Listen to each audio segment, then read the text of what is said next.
Ayan na, tapos na siya. Yung ating ulam.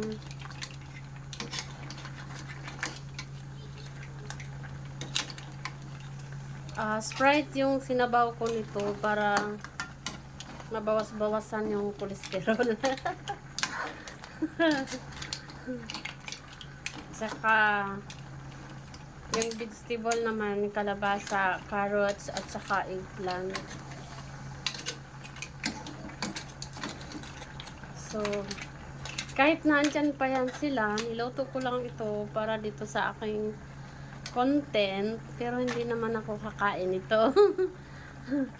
Nakatikim na rin naman ako kasi nag-test na ako.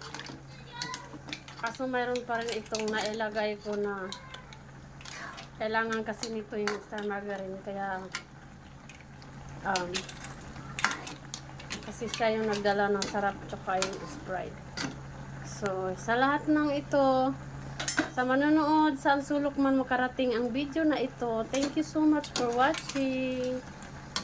Yeah. Thank you all around the world. Thank you so much.